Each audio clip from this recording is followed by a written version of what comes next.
हाँ जी भाई, वीडियो को शेयर करो जल्दी जल्दी। फिर चलिए क्लास को करते शुरू। तो नमस्ते, जय हिंद, जय भारत। तो कैसे हैं आप लोग? मैं राजेश कुमार स्वागत करता हूं आपके अपने यूट्यूब चैनल रोजगार सारथी में। उम्मीद करता हूं आप लोग अच्छे होंगे और ज़बरदस्त होंगे और तैयारी अच्छे से कर रहे होंगे। तो एक बार वीडियो को सभी शेयर कर दीजिए और अपने अपने दोस्तों के पास भेज दीजिए जल्दी जल्दी। फिर हम लोग क्लास को शुरू कर रहे हैं। ये क्लासेस जो है आपकी लाइव होने वाली हैं और बेहतरीन सी क्लास होगी और सबको मज़ा आएगा क्लासेस के अंदर। जिसके लिए आप आए हैं आपको वो चीज़ यहाँ पे देखने को मिलने वाली है, इसमें कोई दो राय नहीं है।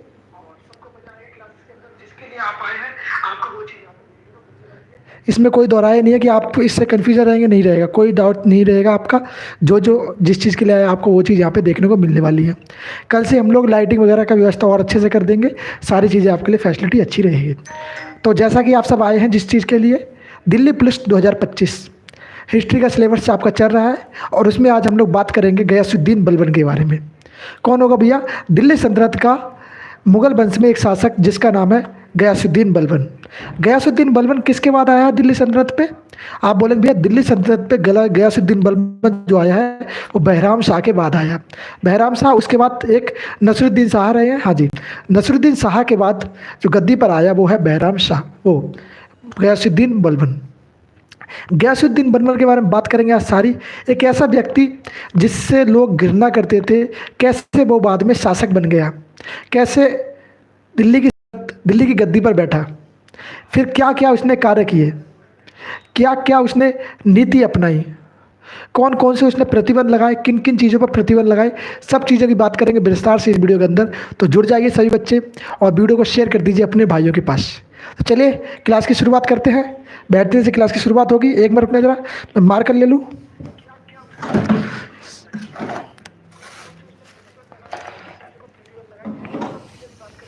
वीडियो को भाई शेयर करो सभी बच्चे अभी।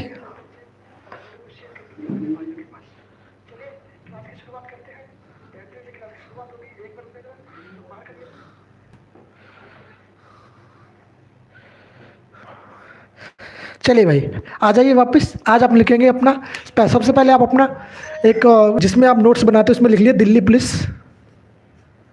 क्या लिखेंगे? दिल्ली पुलिस 2025। क्या लिखेंगे? 2025।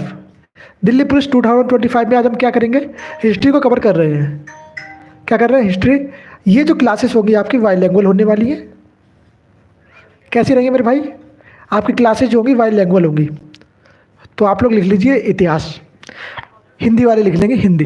क्या लिखेंगे? हिंदी लिखेंगे। इतिहास लिखेंगे। इंग्लिश वाले लिखेंगे क्या? हिस्ट्री। कोई डाउट नहीं रहेगा किसी को भी? बोलेंगे हाँ जी भैया कोई डाउट नहीं रहेगा। तो आप लोग लिखेंगे यहाँ पे सबसे पहले लिखेंगे गयासुद्दीन बलबन। टॉपिक आज का आपका क्या रहेगा? टॉपिक आपका जैसे कि थंबनेल पे आप देख चुके हैं क्या रहेगा? गयासुद्दीन, गया क्या बोलेंगे? गयासुद्दीन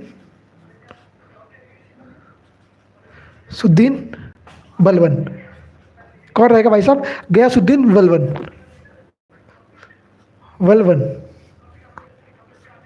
गयासुद्दीन बलबन। अगर मैं बात करूं भैया गयासुद्दीन बलबन के समय काल, तो आप बोलेंगे 1265 से लेके कब से कब तक शासन में रहा ये?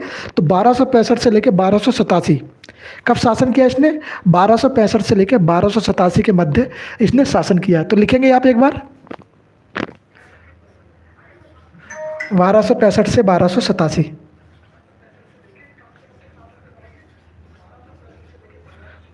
ईसा पूर्व तक इसका शासनकाल रहा है। इसके बारे में सारी बातें करेंगे, बेसिक सी बातें करेंगे। अगर मैं बात करूं इसका मूल नाम, ओरिजिनल नेम, तो क्या कहेंगे भैया? आप कहेंगे इसका मूल नाम क्या है? मूल नाम ओरिजिनल क्या बोलेंगे? Original name. हाँ जी भैया, ओरिजिनल नेम, रियल नेम,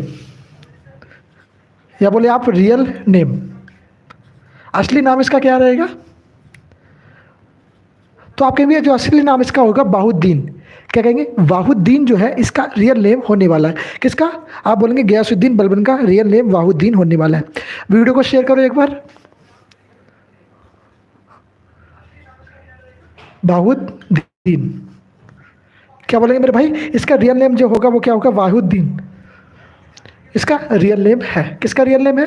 आप बोलेंगे भैया गयासुद्दीन बलबन का जो रियल नेम है वो वाहुद्दीन है। ओके, तो आप एक बार वीडियो को शेयर कर देंगे, फिर और बेहतरीन सी क्लास बनेगी आपके लिए। जब तक आप वीडियो को शेयर नहीं करेंगे तो क्लास थोड़ी मज़ेदार नहीं रहेगी। वीडियो को शेयर करो, फिर क्लास को और बेहतरीन से बनाने की कोशिश करता हूँ मैं आपके लिए।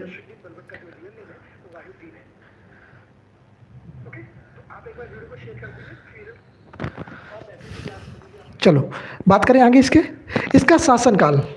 इसका शासनकाल क्या कहते हैं? इसका शासनकाल को हम लोग क्या कहते हैं? सेकंड बहमानी वंश। कौन सा वंश कहते हैं? सेकंड बहमानी वंश इसके शासनकाल को हम लोग कहते हैं। लिखो जरा कुछ इंपॉर्टेंट बातें इसके शासन काल को क्या कहते हैं? सेकंड बहमानी वंश। सेकंड बहमानी वंश क्या हो संबंध कहेंगे? सेकंड बहमानी, ये बोलेंगे बलबनी, बोलेंगे भैया बहमानी नहीं कहेंगे, हम बोलेंगे वल्लभनी वंश। ओके, वल्लभनी वंश, वल्लभनी वंश कौन सा वंश है मेरे भाई? आपके में इसका वो सेकंड वल्लभनी वंश के नाम से भी जाना जाता है, वंश का माना जाता है। सेकंड वल्लभनी वंश का माना जाता है, माना जाता है, या बोले सेकंड वल्लभनी वंश माना जाता है। ओके, ये इसके बारे में थोड़ी बेसिक से जानकारी थी। अब मैं बात करूँ इसकी उपाधि। तो भैया कुछ बलबन को कुछ उपाधि दी थी किसने? आप बोलेंगे भैया नसरुद्दीन शाह। अब मैं बात करूँ भैया नसरुद्दीन शाह कैसे, ये नसरुद्दीन शाह को कैसे जानता था, कैसे बलबन गद्दी पर आया? तो आप सब जानते हैं नसरुद्दीन शाह दिल्ली सल्तनत का एक शासक रहा है, जिसकी कोई पुत्र नहीं था, तो उसकी एक पुत्री थी। तो क्या होता है, नसरुद्दीन शाह जो है अपनी पुत्री की शादी इसके साथ कर देता है। तो अब इन दोनों का संबंध क्या होगा? दामाद और ससुर। तो जब दामाद और ससुर का संबंध हो गया तो क्या होगा? जो नसरुद्दीन शाह की जो सारा शासन होगा, जमीन जायदाद होगी, किसको दी जाएगी? उसकी पुत्री को। और उसका पुत्री का पति कौन है? बलबन। तो शासन में कौन आ गया मेरे भाई? आप कहेंगे बलबन। तो गद्दी पर कौन बैठेगा? बलबन बैठेगा। तो इसी प्रकार से दिल्ली गद्दी पर कौन आ गया? बलबन आ गया। 1265 से 1287 तक ये शासन करता है और गद्दी को इस प्रकार से चलाता है अपने हिसाब से। इसने बहुत सी चीज़ों को बंद करवाया, जो चीज़ें सही नहीं थी उनको बंद करवा दिया इसने। कौन कौन सी चीज़ों को इसने बंद करवाने का प्रयत्न किया, उन सब चीज़ों के बारे में बात करेंगे। एक बार रुकना जरा, थोड़ी देर के रुकना। ओके,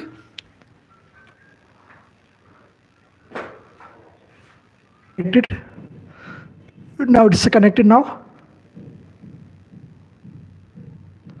हम फिर से कनेक्ट हो चुके हैं। थोड़ी देर के लिए स्ट्रीम आपकी बंद हुई थी, उसके लिए सॉरी। हम फिर से कनेक्ट हो गए हैं। एक बार वीडियो को भाई शेयर करो सही बच्चे, वीडियो को शेयर करो।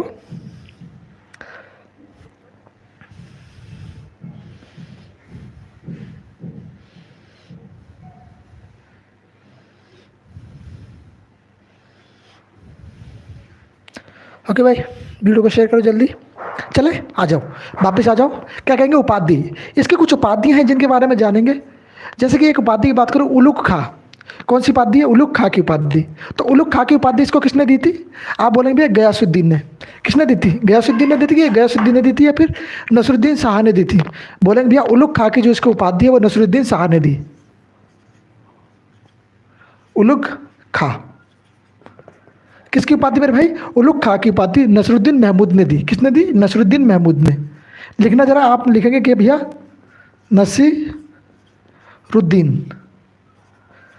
महमूद द्वारा।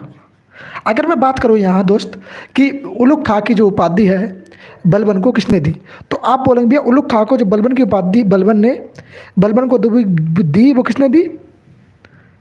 आप कहेंगे उलुग खां की जो उपाधि बलबन को दी, वो दी नसरुद्दीन द्वारा।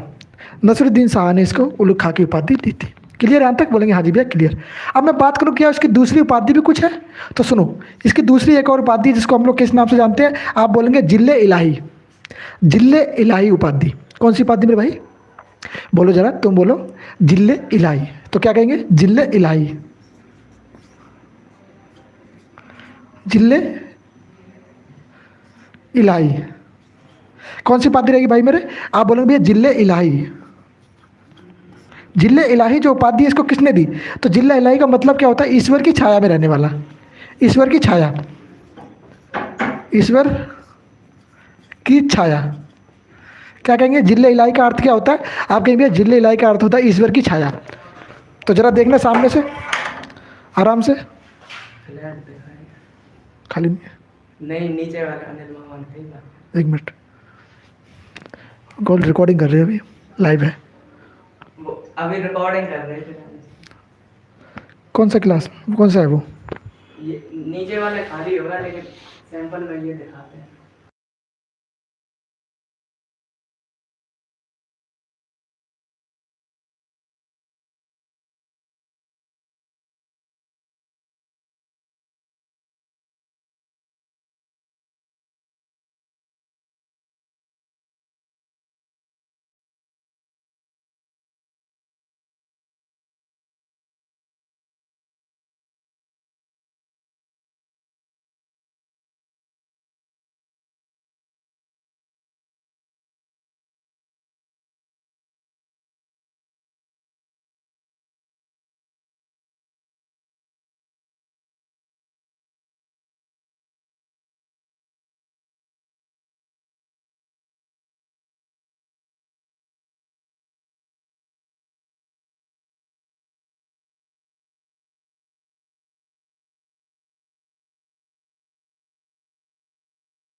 सॉरी बच्चों, थोड़ी देर के डिस्टर्ब हो गया था, कोई आया था मिलने के लिए। चलिए शुरू करें क्लास को दोबारा।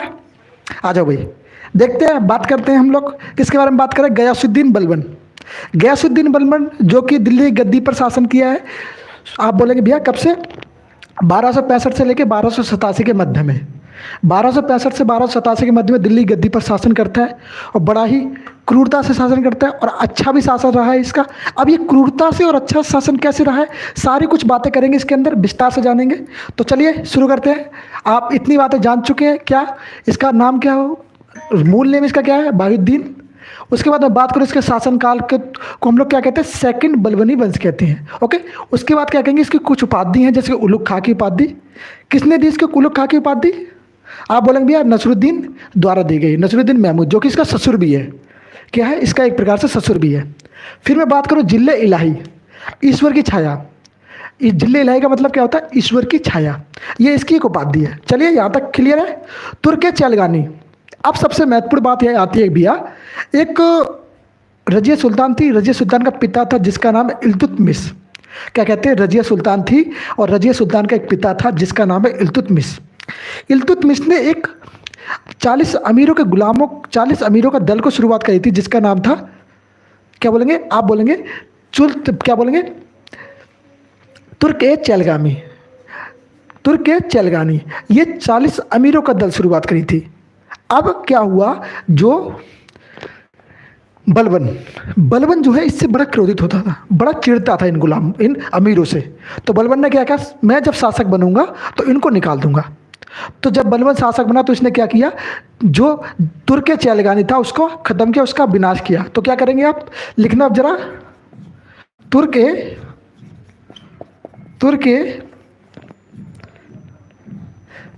क्या बोलेंगे? तुर्क चहलगानी, तुर्क चैलगानी का विनाश।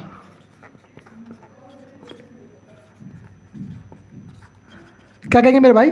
इसने जो है तुर्क चैलगानी का विनाश कर दिया। और क्या होता है अब जो होगा, यहां से आप चीज देखेंगे कि भैया तुर्क चैलगानी जो खत्म हो चुकी है। क्या था तुर्क चैलगानी? बताना जरा।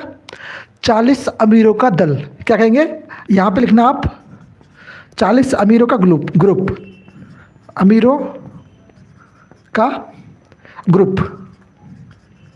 ग्रुप या बोलेंगे दल। क्या था मेरे भाई? आप बोलेंगे 40 अमीरों का दल था। तुर्क चैलगानी को इसने समाप्त किया। अब मैं बात करता हूँ, इसने, जब मैंने कल आपसे बात करी थी कि इसने अपने यहाँ कुछ कानून लागू किए थे, कुछ प्रथा लागू करी थी, कि जैसे कि बोले थे राजा से कोई मिलने आएगा तो उसको क्या करना होगा, अगर राजा से कोई मिलने आता तो उसको पैबोश करना होगा। पैबोश का मतलब राजा के पैर चूमने होंगे।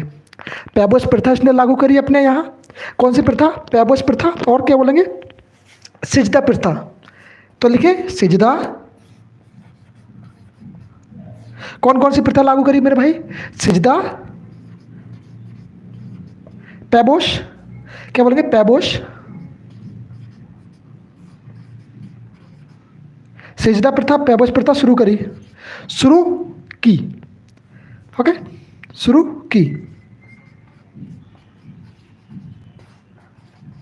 तो आप यहां तक जान चुके हैं आप लोग। अब मैं आपको बता दूं कि ये जो पैबोश प्रथा है और सिजदा प्रथा है, आखिरकार ये दोनों प्रथा है क्या?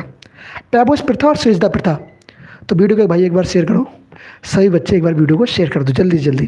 तो फिर हम लोग इसके आगे बात करेंगे कि भैया ये आखिरकार है क्या, पैबोश प्रथा और सिजदा प्रथा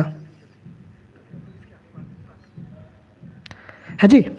तो चले बात करें। देखो, पैबोश प्रथा और सिजदा प्रथा। सिजदा प्रथा क्या थी कि राजा के पास जब आएंगे तो क्या करेंगे, सर को झुकाएंगे, ऐसे कर लेंगे। कैसे कर लेंगे? ऐसे कि जिले इलाही को मेरा उनके चरणों में प्रणाम, ऐसे करते थे ना, तो ऐसे करेंगे। फिर मैं बात करूं इसके बाद पैबोश प्रथा। तो भाई मेरे पैबोश प्रथा का अर्थ क्या है? क्या मतलब था पैबोश प्रथा का? तो आप बोलेंगे पैबोश प्रथा का मतलब था कि जो बलवान होगा उसके चरणों में आके सब लोग अपना सर और हाथों को रखकर उसका पैरों को चूमेंगे। तो ये था पैबोश प्रथा का अर्थ। तो ये क्या था? ये सिजदा हो गया आपका, ये हो गया आपकी पैबोश प्रथा। किसने शुरू करी ये? आप बोलेंगे बलवान ने शुरू करी। और ये आपके पेपर के पॉइंट ऑफ व्यू से बड़ा इंपॉर्टेंट हो जाती है आपके दिल्ली पुलिस 2020 में। मैं क्या कह रहा हूँ, दिल्ली पुलिस 2020 में सेकंड शिफ्ट के अंदर ये प्रश्न जो है आपसे पूछा गया था। अब जब ये प्रश्न आपसे पूछा गया है तो हो सकता है कि आगे फिर भी पूछा जा सकता है। उस समय क्या पूछा गया था? आपसे सिजदा पूछा गया था कि सिजदा प्रथा किसने लागू करी, कौन सा शासक था? तो आप कहेंगे सिजदा प्रथा तो किसने लागू करी? बोलेंगे ये करी बलवान ने। अब जहां प्रश्न आपसे आगे क्या पूछ सकता है कि बताओ पैबोश प्रथा किसने लागू करी, तो क्या आप बता सकते हो? बोले हाँ जी हम बता सकते हैं। पैबोश प्रथा जो है बलवान ने लागू करी, गयासुद्दीन बलवान। पूरा नाम क्या रहेगा? गयासुद्दीन बलवान। अगर मैं बात करूँ इसका रियल नेम, ओरिजिनल नेम, असली नेम, मूल नाम, तो क्या कहेंगे? वो कहेंगे बाहुद्दीन। क्या कहेंगे मेरे भाई? उसका रियल नेम क्या हो जाएगा? बाहुद्दीन हो जाएगा। तो भाई एक बार वीडियो को शेयर कर दो और फिर आगे जानते हैं। जैसे हमने बात करी इसकी सिजदा प्रथा, पैबोश प्रथा के बारे में। अब इसने एक चीज़ और शुरुआत करी, नवरोज त्यौहार। कौन से त्यौहार मेरे भाई? नवरोज त्यौहार। जरा ध्यान से देखना। हाँ, तुमसे कह रहा हूँ मैं, तुमसे ये बात आपसे मैं बोलना चाहता हूँ कि इसने कौन सी प्रथा शुरू करी? नवरोज प्रथा, नवरोज त्यौहार। नवरोज त्यौहार जो है आपके पेपर में बहुत बार पूछा गया है। आप कभी भी दिल्ली पुलिस का छोड़ो, SSGD का या किसी भी गवर्नमेंट एग्जाम का पेपर उठा के देखना, तो उसके अंदर आप देखेंगे कि भैया जो नवरोज त्यौहार है वो लागू किसने करे, और इससे प्रश्न आपसे बनता है। जब आपसे प्रश्न बनेगा मेरे भाई, मेरे पार्थ, मैं पार्थ क्यों कहता हूँ आपसे? पार्थ मतलब मित्र, तो आप मेरे पार्थ हो। तो मैं पार्थ इसलिए कह रहा हूँ कि भैया जब इसने ये सब शुरू करी तो इसको याद रखो, और पेपर में इससे प्रश्न बनेंगे। जब प्रश्न बनेंगे तो आपको मैं 2 मार्क्स का प्रश्न यहीं पे दिखा रहा हूँ। देखो 1 नंबर तो ये रहा आपका, दूसरा नंबर मैं भी देने वाला हूँ। तो हिस्ट्री की तो आपके क्लियर हो जाएगी यहाँ से।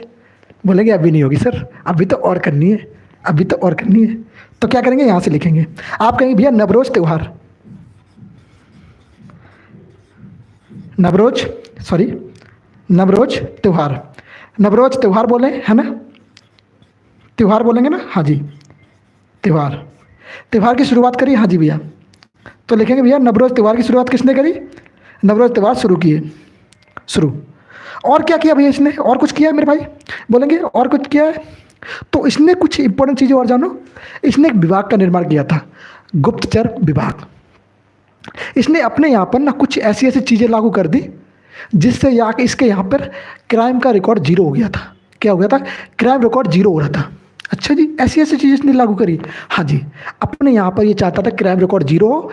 ये क्राइम कर सकता, कोई दिक्कत नहीं, पर अदर कोई क्राइम नहीं कर सकता। इसने बाजार व्यवस्था को बहुत अच्छा कर दिया था।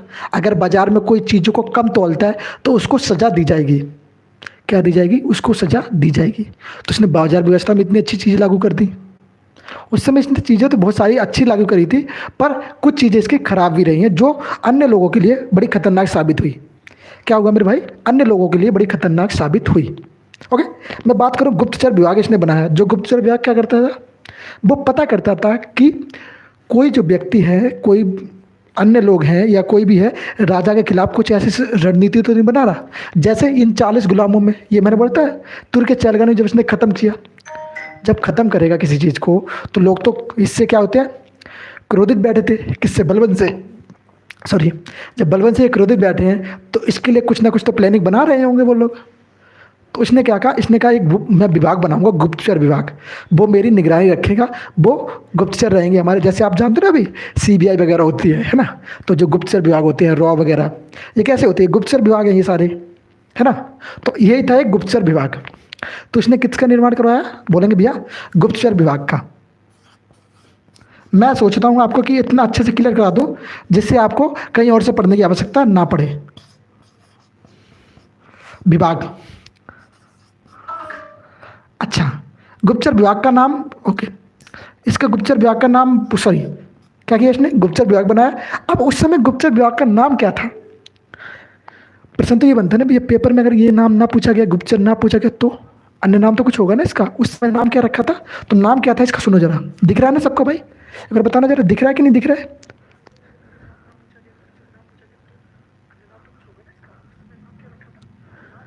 मैं बताता हूँ, देखो इसका जो अन्य नाम था वो क्या होगा, आप बोलेंगे भैया बारिद, देखो ये वाला जो नाम है ना आपको याद रखना है, बारिद मुमलिकात। क्या बोलेंगे, मुमलिकात,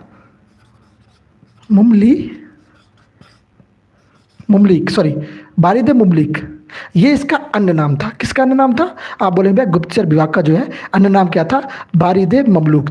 ओके, ये था गुप्तचर विभाग। अब इसके यहाँ पर इस विभाग को कंट्रोल करने वाला व्यक्ति भी कोई होता है, विभाग को कंट्रोल भी करेगा, तो वो था गुप्तचर अधिकारी। कौन था मेरे भाई, आप बोलेंगे भैया गुप्तचर अधिकारी। तो यहाँ पे लिखना जरा, यहाँ पे मैं आपकी जगह बनाता हूँ, तो यहाँ पे लिखना गुप्तचर अधिकारी, गुप्तचर अधिकारी। अब मैं आपसे कहूँगा भैया गुप्तचर अधिकारी का नाम क्या होता था, क्या होता था गुप्तचर अधिकारी, किसको कहते थे गुप्तचर अधिकारी, है जी, क्या कहते थे गुप्तचर अधिकारी को। तो याद रखना गुप्तचर अधिकारी को वारिद कहा जाता था। क्या, वारिद। लिखना जरा, सामने देखो और यहाँ पे लिखो, नोटबुक हाथ में है ना आपके, आपकी जो उसमें आप अपने नोट्स बनाते हो वो आप अपने साथ में रखना मेरे भाई, नोटबुक अपने साथ में रखना। अगर नोटबुक साथ में नहीं रखोगे तो मैं बता रहा हूँ उसका कोई महत्व नहीं बनता, फिर उसका कोई महत्व नहीं बनता, तो फिर मतलब नहीं बनता उस चीज़ का कि मैं आपको कुछ भी बकवास करते रहूँ। यहाँ पे मैं गला फाड़ फाड़ के चिल्लाऊंगे, मेरे बच्चे पढ़ रहे होंगे, फिर कोई पढ़ेगा ही नहीं, फ़ायदा क्या उस चीज़ का, है ना। ऐसा तो नहीं करेगा ना कोई, बोलेंगे मेरे भाई ऐसा तो नहीं करेगा कोई, ऐसा तो नहीं करेगा ना कोई, बोले भैया नहीं करेंगे, नहीं करेंगे तो हाँ वीडियो को फिर शेयर कर दो वीडियो को शेयर कर दो। और जो नए बच्चे जुड़े हैं उनका मोस्ट वेलकम, वीडियो को लाइक करना, सब्सक्राइब करना, और जो कमेंट बॉक्स के अंदर आंसर करेगा उसका नाम लिया जाएगा, आंसर करेगा उसका नाम लिया जाएगा। किसके अंदर, कमेंट बॉक्स के अंदर जो ही बच्चा आंसर करेगा उसका मैं नाम यहाँ पे लूँगा। अब नाम लेने के लिए ये मत करना कि कमेंट करने लग जाओ, दे दना दन करना कमेंट करो, ऐसे नहीं करना है, ऐसा नहीं करना है, दे दना दन कमेंट आपसे नहीं करना है। अब मैं और चीज़ बताता हूँ इसके बारे में क्या हो सकता है। आप बोलेंगे भैया इसका कुछ दीवाने अर्ज, एक चीज़ थी दीवाने अर्ज, क्या थी, सुनो जरा, दीवाने अर्ज थी सैन्य विभाग, दीवान ए अर्ज क्या थे मेरे भाई, ये दीवान ए अर्ज क्या था, सॉरी दीवान नहीं, ऐसा दीवान होगा, दीवान, क्या बोलेंगे, दीवान ए अर्ज। अब मेरे भाई ये दीवान ए अर्ज था क्या, प्रश्न बनता ना आपके दिमाग में, भैया दीवान ए अर्ज, अब मुझे तो नहीं पता क्या है, तो मैं बताता हूँ, टेंशन क्यों लेते हो, मैं हूँ ना। आप बोलेंगे भैया दीवान ए अर्ज तो था आपका सैन्य विभाग था, क्या था, सैन्य विभाग। दीवानी अर्ज क्या था मेरे भाई, आप बोले भैया दीवानी अर्ज जो था आपका वो सैन्य विभाग था, जिसमें सेना देख रेख करती थी, कार्यरत करती थी। अब मैं बात करूँ कि भैया बलबन ने और काम क्या किया, बलबन ने एक काम किया था जो लोगों के लिए, किसी के लिए अच्छा था और किसी के लिए बुरा था। अब वो काम कौन सा था, तो काम ये था मेरे भाई, आपने देखा होगा कि जब मैंने आपको पढ़ाया था गयासुद्दीन बलबन के पहले रजिया सुल्तान, रजिया सुल्तान से पहले भी मैंने आपको पढ़ाया था एक व्यक्ति जिसका नाम था, क्या बोलेंगे?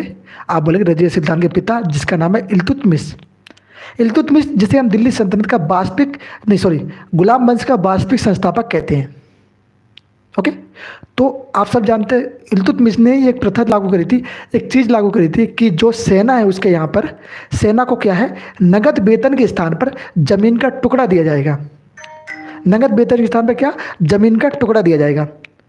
अब ये चीज़ क्या हुई, इसको समाप्त कर दिया गया। किसने समाप्त किया? ये भाई साहब जो बलबन है इसने इसको समाप्त कर दिया। बलबन ने कहा नहीं ऐसा कुछ नहीं होगा, ऐसा कुछ नहीं होगा। अब आपको वेतन दिया जाएगा, जमीन का टुकड़ा नहीं दिया जाएगा। जमीन दे दे के जमीन की कमी हो चुकी थी।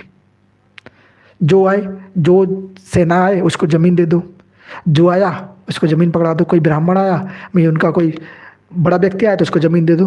किसी ने लड़ाई में बड़ा काम किया उसको ज़मीन दे दो। सेना को तो मिल ही रही है ज़मीन, जब वो सैलरी के रूप में ज़मीन ले रहे हैं ना। मान लो एक सेना को सैलरी दी जाती ना, तो सैलरी के तौर पे क्या दिया जाता? ज़मीन का टुकड़ा। अब लोगों के पास ज़मीन बहुत ज़्यादा होगी। अब ज़मीन ज़्यादा हो जाएगी तो सरकार के पास तो कुछ नहीं बचेगा। मतलब वहाँ उस समय शासक जो था, शासन में सरकारी खजाना तो ख़त्म हो गया। सरकारी खजाने में ज़मीन थी वो तो ख़त्म हो चुकी है। उसने कहा नहीं भाई ऐसा नहीं करेंगे, अब तुम ज़मीन मुझे दो वापस, ज़मीन पे खेती होगी, उससे पैसा आएगा, वो पैसा आपको मिलेगा। तो ये इसने ये चीज़ करी लागू। तो किसी के लिए अच्छा रहा, किसी के लिए बुरा रहा। तो क्या कहेंगे? आप कहेंगे भैया नगद वेतन। अब इसने क्या किया? नगद वेतन देना शुरू किया। नगद वेतन नगद वेतन इसने देना प्रारंभ किया। नगद वेतन देना इसने शुरू किया। किसको? गुप्तचरों को। किसको नगद वेतन दिया करता था? गुप्तचरों को। गुप्तचरों को प्लस अन्य सैनिकों को, प्लस अन्य को, अन्य सैनिकों को। यहां तक दिख रहा है ना सबको? बताना एक बार, सबको दिख रहा है ना? कोई डाउट तो नहीं है किसी को? बोलेंगे मेरे भाई दिख रहा है ना सबको? बोलना जरा एक बार, सबको दिखाई दे रहा है? यस या no, tell me now. Yes या नो, दिख रहा है ना सबको? भाई कमेंट करो, जिसको कोई डाउट है किसी वीडियो के अंदर कुछ समझ में नहीं आ रहा तो कमेंट कर दो, मैं बता दूंगा दोबारा से। अगर किसी को कुछ समझ नहीं आ रहा तो बता देना। अब इसने एक चीज़ और लागू करी थी, लौह एवं रक्त की नीति। कौन सी? लौह एवं रक्त की नीति। लौह एवं रक्त नीति। कौन सी नीति थी? लौह एवं रक्त की नीति। किसने लागू करी मेरे भाई? आप बोलेंगे भैया लौह एवं रक्त की नीति बलबन ने शुरू करी। किसने? लौह एवं रक्त की नीति शुरू की। आप बस ये जान लो, लौह एवं रक्त की नीति किसने शुरू करी? बलबन ने शुरू करी।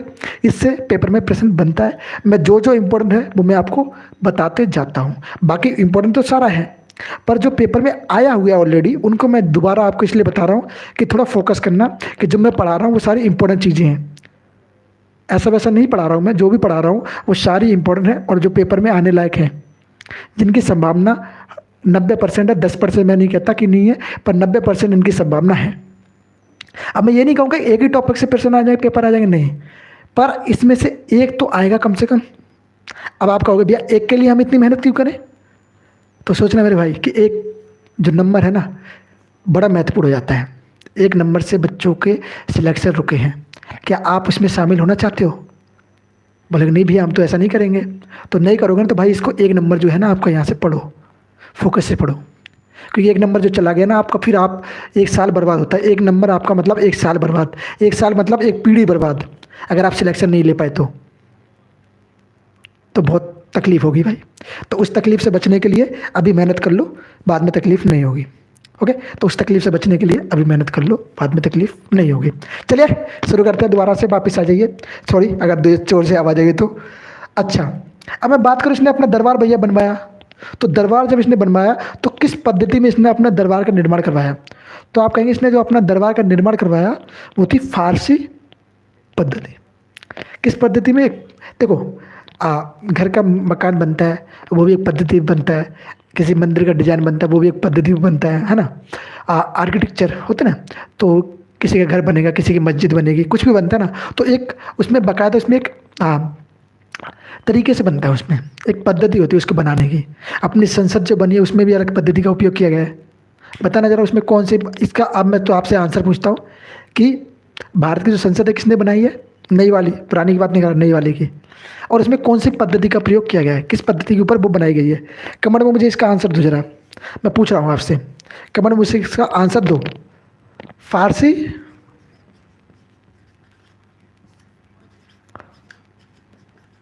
फारसी पद्धति में दरबार। दरबार कैसा बनवाया इसने अपना? भैया फारसी पद्धति में इसने अपना दरबार का निर्माण करवाया। कैसा बनवाया? दरबार का गठन किया।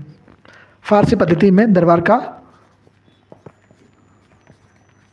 गठन किया। क्या कहेंगे मेरे भाई? इसने जो है अपने दरबार का गठन किस पद्धति में किया? फारसी पद्धति में किया। आवाज़ बताना जरा, स्लो रखूं या हाई रखूं? आवाज़ बताना, स्पीड कैसी है, नॉर्मल रखूं या थोड़ी तेज़ रखूं? आप बताना मुझे कमेंट बॉक्स के अंदर कि स्पीड कैसी रखूं, स्पीड क्लियर है या नहीं है। अगर आप कहोगे भैया स्पीड तेज़ रखो, मैं स्पीड तेज़ रखूँगा। अगर आप कहोगे स्पीड कम रखो, तो मैं स्पीड कम रखूँगा। बताते जाना मुझे स्पीड कैसी रखनी है। इसके लिए करना होगा आपको कमेंट। कमेंट जब मैं बोलूँ तभी करना, उससे पहले कमेंट मत करना। सिर्फ फोकस करना पढ़ाई पे। जब मैं कमेंट बोलूँगा तो कमेंट के लिए मैं समय दूंगा आपको, ओके। उससे पहले किसी को कमेंट नहीं करना, कमेंट में टाइम बर्बाद नहीं करना है आपको। जब मैं बोलूँ तभी करना है, उससे पहले किसी को नहीं करना है, ओके। समझ गए ये बात? इस वाले सबकॉन्शियस माइंड में कुछ घुसा आपके, फिट हुआ कुछ यहाँ तक? जब तक मैंने अभी तक यहाँ तक कुछ पढ़ाया आपको, बोलेंगे एक बार? अभी मैं एक बार रिवाइज करवा दूंगा पूरा यहाँ से यहाँ तक, जस्ट ऑन 3 मिनट के अंदर ये पूरा रिवाइज करवा दूंगा। मैं एक बार में ही, एक बार में पूरा रिवाइज करवा दूंगा। दीवाने अर्ज, मैंने बोला था सैन्य विभाग का निर्माण करवाया था इसने। कौन सा? दीवाने अर्ज। यहाँ पे हमने पढ़ा है ना दीवाने अर्ज को, जान लिया क्या? हाँ, दीवाने अर्ज को जाना क्या? दीवाने अर्ज सैन्य विभाग जान लिया यहाँ पे, ये ना। दीवाने अर्ज किसको कहते थे? सैन्य विभाग को कहा जाता था, ओके। न्याय विभाग की स्थापना करी इसने। कैसे? कौन सा विभाग? न्याय विभाग। इसके सिर्फ हम लोग कार्य जाने हैं। न्याय विभाग, विभाग की स्थापना की। क्या किया मेरे भाई? इसने जो है न्याय विभाग की स्थापना करी। अब न्याय विभाग की स्थापना करने का कारण क्या था? अब सुनो, इसने मापतोल नीति भी बनाई थी, मैं बताऊंगा अभी। मापतोल नीति क्या थी मैं बताऊंगा। न्याय विभाग की स्थापना क्यों करी? इसके दरबार में जो भी व्यक्ति किसी भी कारण से कोई उसको परेशान करता है, राजा के दरबार में आए, अपनी परेशानी सुनाए, उसको न्याय मिलेगा। अब मुझे नहीं पता कि उस समय न्याय मिलता था कि नहीं मिलता था। इसने न्याय विभाग की स्थापना तो करी थी, स्थापना तो की थी।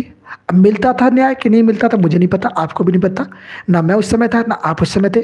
हमने किताबी बातें पढ़ी हैं, किताब पे हम लोग जितना फोकस कर सकते हैं, क्योंकि पेपर में ये पूछा जाएगा कि न्याय विभाग की स्थापना किसने करी थी। ये नहीं पूछा जाएगा कि न्याय मिलता था कि नहीं मिलता था। आप यूपीएससी का एग्ज़ाम नहीं दे रहे हो, आप दिल्ली पुलिस 2025 कांस्टेबल का एग्ज़ाम दे रहे हो, HCM का एग्ज़ाम दे रहे हो, ड्राइवर्स का एग्ज़ाम दे रहे हो, बाकी अन्य एग्ज़ाम नहीं दे रहे हो। तो इसके लिए आपको फोकस सिर्फ इन चीज़ों पर रखना है। अन्य चीज़ों को आपको भूल जाना होगा, उन पे भूलना मत। मैं ये नहीं कह रहा भूल जाओ, भूलना मत। थोड़ा कोने में रख लेना, एक दिमाग के कोने में बना के उसकी जगह रख लेना। इनको थोड़ा दिमाग के बड़े से हॉल में, बड़ी सी जगह में रखा, सजा के रखना, ओके। तो ये मत कर देना कि इसको निकाल दो उसको सजा लो, नहीं। जो इंपॉर्टेंट उसको फोकस से पढ़ना, समझे? बोलेंगे हाँ जी भैया ऐसा तो हम करेंगे।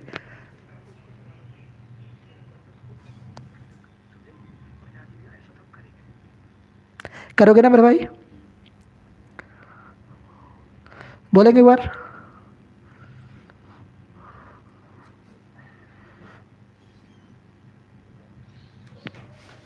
हाँ जी भाई,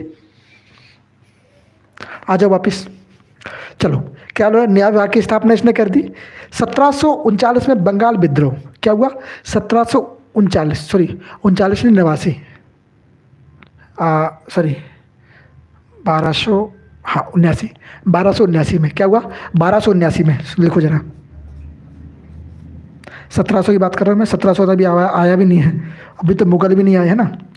1279, 1279 में क्या होता है? 1279 में बंगाल विद्रोह होता है। किसके समय पे? इसके समय पे बंगाल विद्रोह हो गया। किसने किया बंगाल विद्रोह? आप बोल के तुर्कित खां, तुर्कित खां ने किया। तुर्कित खां बंगाल साहब 1279 में बंगाल विभाजन,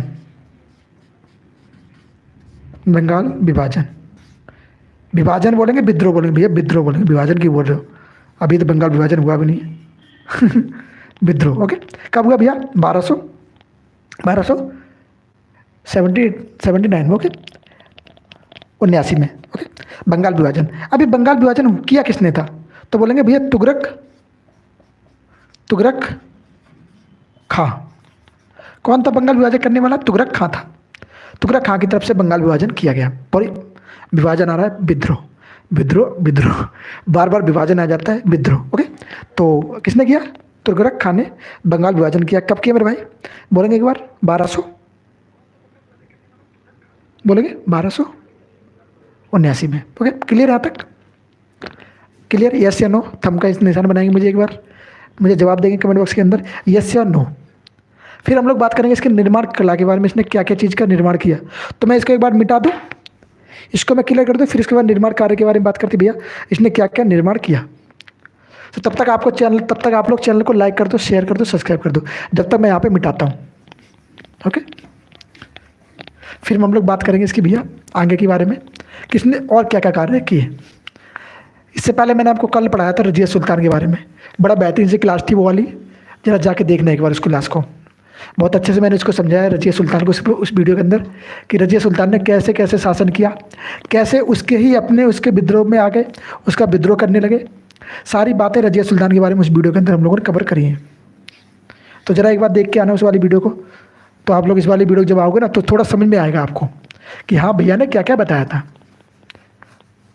फिर आप लोग को ज़्यादा तकलीफ नहीं होगी समझने में, आसानी रहेगी समझने में। ओके, तो बोलेंगे भाई हाँ जी भैया कोई तकलीफ नहीं होगी समझने में, बोलेंगे एक बार। चलिए भाई मैं बात करूँ फिर कुछ और चीज़ों के बारे में। चलो सामने देखो, जरा सामने देखेंगे, मैं बात करूंगा इसके निर्माण कार्यों के बारे में। निर्माण,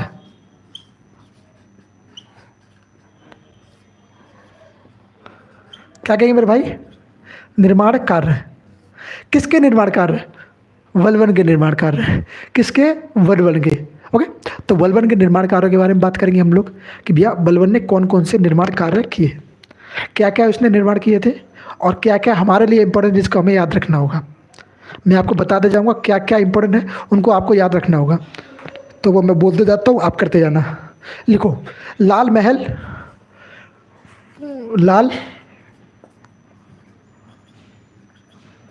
महल किसने बनवाया? बोलेंगे भैया लाल महल वलवन ने बनवाया।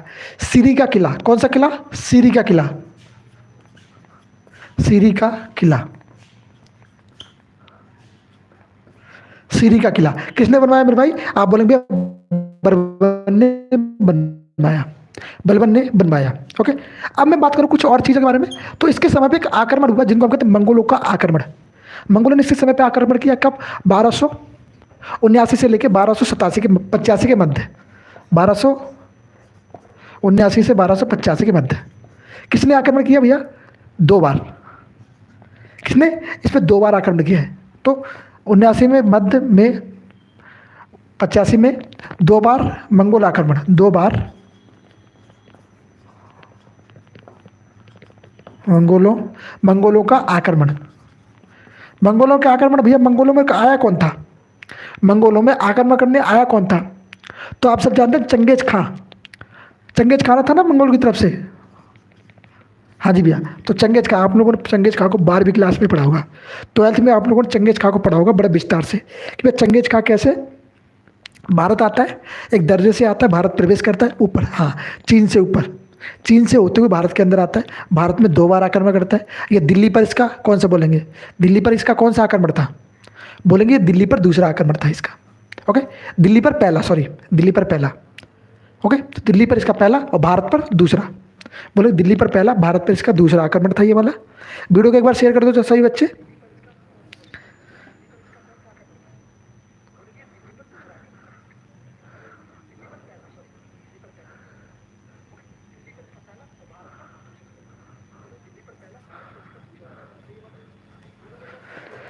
चले भाई आ जाओ, फिर बात करते हैं आगे नेक्स्ट वीडियो के अंदर इसके बारे में। क्या बोलेंगे? फिर इसने ये आक्रमण हो गया, और क्या होता है? अब इसकी बात आती है भैया आखिरी में बात, इसकी अंतिम, इसकी मृत्यु। तो इसकी मृत्यु कब हुई? तो आप बोलेंगे भैया इसकी जो मृत्यु हुई वो हुई मृत्यु 1287 में। 1287 में भाई साहब भगवान को प्यारा हो जाता है, अल्लाह को प्यारा हो जाता है, निपट जाता है। 1287 में निपट जाता है।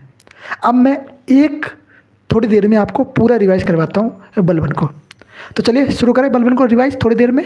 तो चलो देखो, बलबन का समय काल, पूरा नाम पहले जानो, गयासुद्दीन बलबन। समय काल 1265 से 1287 के मध्य। रियल नेम क्या है? बाहुद्दीन। रियल नेम इसका क्या रहेगा? आप कहेंगे भैया रियल नेम जो है बलबन का बाहुद्दीन होने वाला है। ओके, तो बाहुद्दीन इसका क्या है? रियल नेम है। किसका रियल नेम है बताएंगे एक बार? बोलेंगे भैया बलबन का जो है रियल नेम बाहुद्दीन होने वाला है। और क्या बात हो सकती है बलबन के बारे में? हम लोगों ने ये जाना, फिर और क्या जाना हम लोगों ने? फिर हम लोगों ने जाना भैया, हाँ नाम हो गया, नाम हो गया, और क्या हो सकता है? उपाधि। उपाधि, उल्लुक खां की उपाधि इसको किसने दी? नसरुद्दीन शाह ने दी। किसने दी? उल्लुक खां की जो है उपाधि इसको नसरुद्दीन शाह ने दी। उसके बाद मैं आपसे बात करूँगी भैया और क्या हो सकता है इसके बारे में, तो आप बोलेंगे जिले इलाही। जिले इलाही ने एक इसकी उपाधि थी। जिले इलाही का मतलब क्या था? ईश्वर का, ईश्वर का, ईश्वर की छाया। जिले इलाही किसको और किसने और उपाधि धारण करी थी? बोलेंगे भैया मुगल शासक होगा, वो होगा अकबर, जिसे लोग जिले इलाही कहकर भी पुकारा करते थे। क्या? अकबर को भी लोग जिले इलाही कहकर पुकारा करते थे। तो बोलेंगे भैया हाँ जिले इलाही किसको? अकबर को भी कहा करते थे। तो याद रहेगा आप लोगों को? बोलेंगे हाँ जी भैया याद रहेगा, नो डाउट। तो यहाँ तक क्लियर है ना आपका सबका? बोलेंगे हाँ जी भैया क्लियर है। तो 2 बार मंगोलों का आक्रमण हुआ इसके समय पर, ये जान लिया आपने। इसने क्या क्या निर्माण कार्य करवाए? लाल महल, सीरी का किला। ओके, अब मैं कुछ बातें करूँ और, जैसे कि इसने पैबोस प्रथा और सिजदा प्रथा शुरू करी। पैबोस का मतलब क्या होता है? पैरों को चूमो। सिजदा का मतलब होता है सिर झुकाओ राजा के चरणों में। ओके, ये 2 प्रथा इसने लागू करी। कब करी? समय पे करी, अपने समय पे करी इसने 2 प्रथा लागू करी। ओके, तुर्के चैलगानी, तुर्के चैलगानी जिसको हम लोग 40 गुलामों का दल, 40 अमीरों का दल कहते हैं। गुलाम बार बार आ जाता है, गुलाम वंश को हम लोग पढ़ रहे हैं ना, इस वजह से मेरे दिमाग में गुलाम चल रहा है। तो बोलेंगे 40 अमीरों के दल का, जिसका नाम था तुर्के चैलगानी, को विनाश किया, खत्म किया। किसने किया? बलबन ने किया। बलबन का यहाँ कुछ विभाग का निर्माण करवाया इसने, जिसमें सैन्य विभाग था, गुप्तचर विभाग था। कौन सा विभाग था? सैन्य विभाग था, गुप्तचर विभाग था, मापतोल विभाग था। ओके, अगर मैं बोलूँ गुप्तचर जो अधिकारी होता था, तो गुप्तचर अधिकारी को किस नाम से बुलाया जाता था? तो आप कहेंगे गुप्तचर अधिकारी को जो नाम होता था वो बारिद नाम पुकारा जाता था। क्या नाम कहते थे? बारिद नाम से उसको बुलाया जाता था। ओके, फिर मैं और कुछ बातें करूं तो गुप्तचर विभाग हो गया आपका, बारिद नाम हो गया। इसने कुछ त्यौहार शुरू किए जिसको कहते हैं नवरोज त्यौहार। कौन सा त्यौहार? कुछ त्यौहार इसने लागू किए जिसको कहते हैं नवरोज त्यौहार। इसने नवरोज त्यौहार चालू करे जो बाद में आगे जाके बहुत जगह मनाए जाते हैं। नवरोज त्यौहार इसने शुरू किए और अन्य चीज़ें इसने शुरू करी। तो आज हम लोगों ने पूरा रिवाइज कर लिया बलबन के बारे में। इंपॉर्टेंट चीज़ें जितनी थी बलबन की वो सारी चीज़ जान ली। अब मैं एक स्टोरी बताऊँ थोड़ी बलबन के बारे में लास्ट में। स्टोरी क्या है देखो, बलबन जो था छोटी हाइट का था, लगभग 3.5 फीट का था। इसका जो चेहरा था थोड़ा अच्छा नहीं था, थोड़ा चेहरा उसका थोड़ा सही नहीं था। तो लोग इसके चेहरे को देख के घृणा करते थे, इसके चेहरे से अच्छे से नहीं मानते, इसके साथ व्यवहार जो अच्छा नहीं करते थे। इसी कारण से लोगों से चिढ़ चुका था बहुत ज़्यादा। तो ये जब चिढ़ गया इससे लोगों से, तो इसने ऐसे ऐसे कार्य किए जो लोगों के खिलाफ थे। तो इसने बहुत सारे ऐसे काम किए। और जब इसकी कहा जाता है कि इसकी जहाँ दफन है ना, ये दिल्ली में एक जगह है, दिल्ली में जहाँ आवाज़ आती है चिल्लाने की, रोता था अपने चेहरे को देख के ना, एक कमरे में बंदूक के रात में रोया करता था। तो इसलिए इसको कहते हैं कि वहाँ सरकार ने इसको बैन लगा रखा है, रात में जाने, किसी को भी जाने की इजाज़त नहीं है। जहाँ पे इसकी कब्र है बलबन की, वहाँ जाने के लिए किसी को इजाज़त नहीं है। रात के समय तो कोई जा ही नहीं सकता, गया तो भैया बलबन दबोच लेगा। तो वहाँ किसी को रात में नहीं जाना है। तो ध्यान रखना इस चीज़ को। दिल्ली में जहाँ भी इसकी, दिल्ली में इसकी कब्र दफन है, तो दिल्ली में वहाँ मत जाना भाई, बोला जाता है। खैर जिसने देखा होगा वो उस बातों को मान सकता है, जिसने नहीं देखा आप तो कहोगे भैया ऐसा कुछ होता ही नहीं है। जिसने देखा वो मानता है, बाकी मैं तो नहीं इन चीज़ों को कहूँगा कि हाँ रियल है, हकीकत है, मैं नहीं कहता। बाकी आप खुद समझदार हो, अपनी बुद्धि से प्रयोग करो, बुद्धि से सीखो कि हाँ सही है या गलत है। आप कुछ समझदार हो इन चीज़ों के लिए, इतने आप विकसित हो। ओके, तो इन चीज़ों को आप समझ सकते हो। तो मानूंगा मैं कि हाँ आप इस चीज़ को कवर करोगे और आगे बढ़ोगे। तो आज हम लोगों ने बलबन के बारे में सारी बातें करी कि बलबन भैया कैसे गद्दी पर आया, कैसे उसने शासन किया, कैसे कैसे सब कुछ किया। तो बलबन के बारे में यहाँ तक कवर बातें हो चुकी थी सारी। अब बलबन के बाद कुछ शासक एक और बचा है जिसको हम लोग थोड़ा और पढ़ लेते हैं, फिर उसके बाद ख़त्म ही करते क्लास को। फिर कोई शासक बचा नहीं है। बलबन के बाद एक शासक है जिसका नाम है कैकुबाद।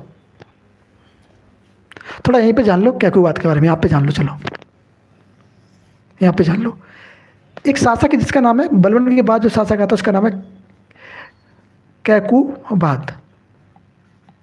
ये शासक ज़्यादा समय तक नहीं चल पाया, ये बलबन का पोता था। कौन था कैकुबाद? ये बलबन का पोता था, पुत्र का पुत्र, बलबन का पोता। क्या था भाई मेरे? ये था बलबन का पोता। ओके, तो बलबन का पोता होने के कारण इसको क्या ज़्यादा प्रसिद्धि थोड़ी ना मिलेगी, काम करेगा तो प्रसिद्धि मिलेगी, नहीं तो नहीं मिलेगी।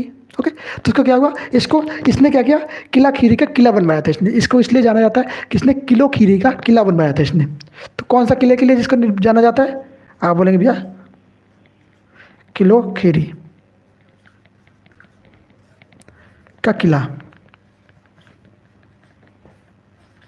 बनवाया था। ओके, इसको हम लोग इसलिए जानते हैं किला खीरी के किला के निर्माण के लिए। बाकी इसके बारे में कुछ ज़्यादा जानने के लिए है नहीं, यहाँ तक आप जान लो। अब मैं बात करूँ गुलाम वंश का अंतिम शासक।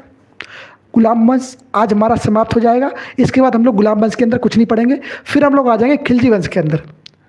नेक्स्ट वीडियो जो आपकी होगी कल जो लाइव होगी उसके अंदर हम लोग खिलजी वंश के बारे में बात करेंगे। भैया खिलजी वंश की कैसी शुरुआत हुई सब कुछ जानेंगे खिलजी वंश के बारे में। तो यहाँ से आपका गुलाम वंश समाप्त हो जाएगा। गुलाम वंश का अंतिम शासक। तो मेरे भाई गुलाम वंश का अंतिम शासक कौन रहा है? क्या कहेंगे आप? गुलाम वंश का अंतिम शासक कौन रहेगा? आप बोलेंगे कैम्यूस। क्या बोलेंगे? कैम्यूस। नाम भैया कुछ ऐसा है इसका, कैम्यूस, या बोलेंगे क्योमर्स, ये इसका नाम है। ओके, ये जो है 1290 में समाप्त हो जाता है, 1290 तक आखिरी तक ये रहा है। तो ये है 11वां शासक। आप सब जानते हैं गुलाम वंश में कुल शासकों की संख्या जो रही है 11 रही है। तो ये कौन है? ये 11वां शासक है।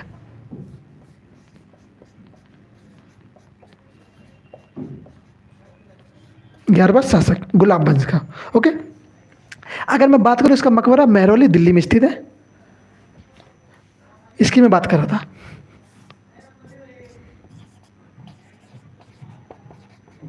मकबरा महरौली, महरौली में आप सब जानते हैं महरौली में और क्या स्थित है? बताना जरा, महरौली में और क्या स्थित है?